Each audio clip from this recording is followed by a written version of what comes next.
Hello everyone, welcome back to another video on my channel. If you don't know who I am already, my name is Nick Barton. I cover the Toronto Marlies for the Leafs Nation, and in today's video, we got a lot to talk about regarding the Toronto Marlies. We got players returning, we have Erik Källgren getting his first win in the NHL, a new prospect joining the Marlies, and much more. So if you do enjoy the video, make sure to leave a like, and if you really enjoy it, subscribe, because that helps a lot. I don't ever set like goals on these things, but let's try and hit 40 likes in this video so I know you are all enjoying this Marlies content. First thing on the list of a number of things we have to talk about regarding the Marlies is Erik Källgren going up with the Leafs, getting his first NHL start, his first NHL win, and his first NHL shutout. Now, I went to Marlies practice earlier today, which is Wednesday, and I thought it would be a good idea just to get their reactions because they've been with him throughout the season, and this is just what some of the players and head coach Greg Moore said. Oh, that was amazing. I'm so happy for him. He's such a great individual, and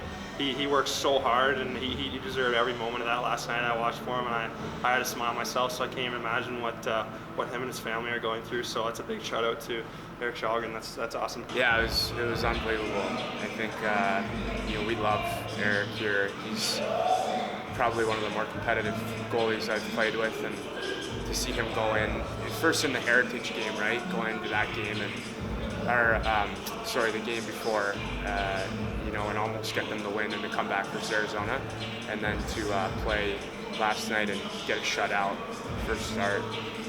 Joe Wall had a similar showing earlier in the year, so one of our strengths of our teams are goaltending, and we're really proud of Erik. Really proud of the effort he's put in this season, to get the opportunity to get in there and show himself well at that level. Definitely a special day, and I know all of us were texting each other and watching the game very closely and rooting him on. Now, when they signed him, they liked him, and I don't know if they expected or the least expected to have him up and have him get his first NHL shutout in his first NHL start, but Sheldon Keefe liked it enough to put him back in on Thursday in the St. Patrick's Day game versus the Carolina Hurricanes. So stay tuned for that. It's going to be a big one to see whether or not Källgren can show that he could possibly be an NHL goaltender. Next on the list is players returning from injury or illness. The Marlies spent a few games out on the road in the US, and a number of players had a stomach bug, and it was going through the team. Josh Ho-Sang was one, SDA, another, Brett Seney. The Marlies lost a bunch of key players who weren't able to play in those games, and they had to really look back and try and get pieces from Newfoundland and just try and bolster their lineup in any way they could. And even Alex Steeves, who is diagnosed with a concussion just maybe a week or so ago, is now back on the ice. He was wearing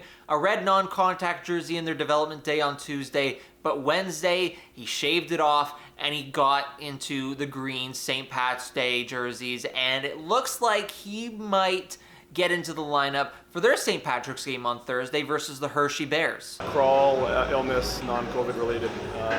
Dahlstrom day-to-day oblique, but Durarchensev's back, Steve's back, Seney's back, so we're definitely getting some bodies back. One more player of note who is set to be close almost to returning to the Marlies lineup is Mark Michaelis. He went down with a leg injury back in November and hasn't played since. He has now joined the Marlies as a player in a red non-contact jersey. He skated for the first time at Marlies practice today, which is Wednesday, and he could be back in the lineup soon. Now, the three of Michaelis, Ho-Sang, and new Marlie Dmitriev Chinnikov were at practice. They did not, though, skate with the regular players. Ovchinnikov obviously is coming from Russia. He's going to need to find and just figure out all the systems and everything that goes along with playing for the Marlies. So it's going to take him a little bit to get into the lineup. Again, with Michaelis, he is still in a red non-contact jersey, so we don't know about his return. But Josh Ho-Sang is an interesting one. Maybe it's still he's feeling the illness from where he had it before, and he's just not up to speed yet. But it's interesting. As I said, they didn't participate in the line rushes. They watched from the bench, and then a little bit while after, they spent time with Danielle Goyette, who's actually one of the development coaches, and they were doing things with her. So it doesn't look like Ho-Sang might be in the lineup on Thursday for Hershey, but it's always possible that he does get back in and he does play. But I just found it interesting that he and Michaelis and Ovchinnikov were sitting and watching rather than Hosang getting into a little bit of action. But finally, yes, Dmitry Ovchinnikov, who's coming from Russia. He actually did play a lot of games in the MHL in Russia, which is basically the KHL's AHL, if that makes sense. He had a lot of good numbers there. He's averaging over a point per game. His play style is really fast. He's really skilled. Just by watching him at Marlies practice for the first time, his speed is there. He has great puck handling skills. He has a good shot as well, and it'll be interesting to see how he fits into this Marlies lineup and how he plays North American hockey and how much he improves for the rest of this season. I asked Greg Moore after Wednesday's practice just a little bit about him and what he's thought so far, and this is what Moore said. Yeah, he's done great. You can definitely tell the skill level that he has. Very smooth skater, great ability with the puck. So, we can definitely see what our organization sees in him in terms of talent and potential. He's fitting in well. Today he looked good in practice. So it'll just be some time here to get him assimilated to the league, the level, and our systems, and we'll go from there. Ovchinnikov, though, doesn't have a lot of English in his vocabulary yet. Again, he's coming from Russia. I don't believe he's been here much before this. And there's a little language barrier gap that they're going to need to figure out. And how does Greg Moore approach it? Yeah, it's definitely something you have to be mindful of. Luckily, we have Nick Antropov, Durjantsev, Abramov. We have guys that can help bridge that gap for us in talking with him and staff. We just come up with a plan of sitting with him one-on-one with those other guys and translating our details and going through a little bit in more detail. A lot of times in a meeting where I'm talking really fast and if English isn't your first language, it can be tough to get it all in.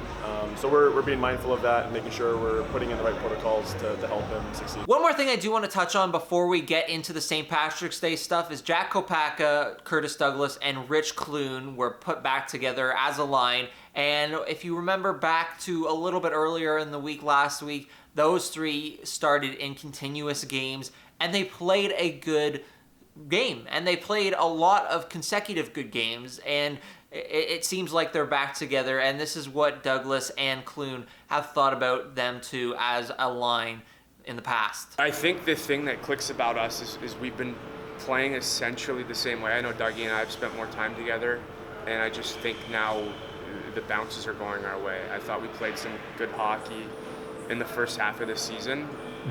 Maybe not a result to show for it every night, and just getting some bounces now and it's coming, but I think we just nothing fancy, stick to the game plan, and obviously Dougie and I like to get that stuff every now and then. I want to tell you that it's some special ingredient, but it's really not. It's just kind of doing what we're told, and I mean putting what our great coaches put into work, and just putting that into existence. And I mean just hard work and doing the simple things. It's nothing really special. Like, I don't want to say it's nothing really special because we're doing pretty well, and I think Dickey and Kopacka have really brought it as of late, and almost anyone who's been inputted on that line has been really good recently, and I think it just attests to how great of players they are and as people, and I think we're just trying to keep it going down the stretch here, like I said. Now finally, yes, the St. Patrick's Day gear. They play on Thursday at 1:30 p.m. against the Hershey Bears, and it is going to be loaded with St. Patrick's Day green. And when I mean that, Joseph Woll was wearing full gear, his pads, his glove, his blocker, and even his helmet.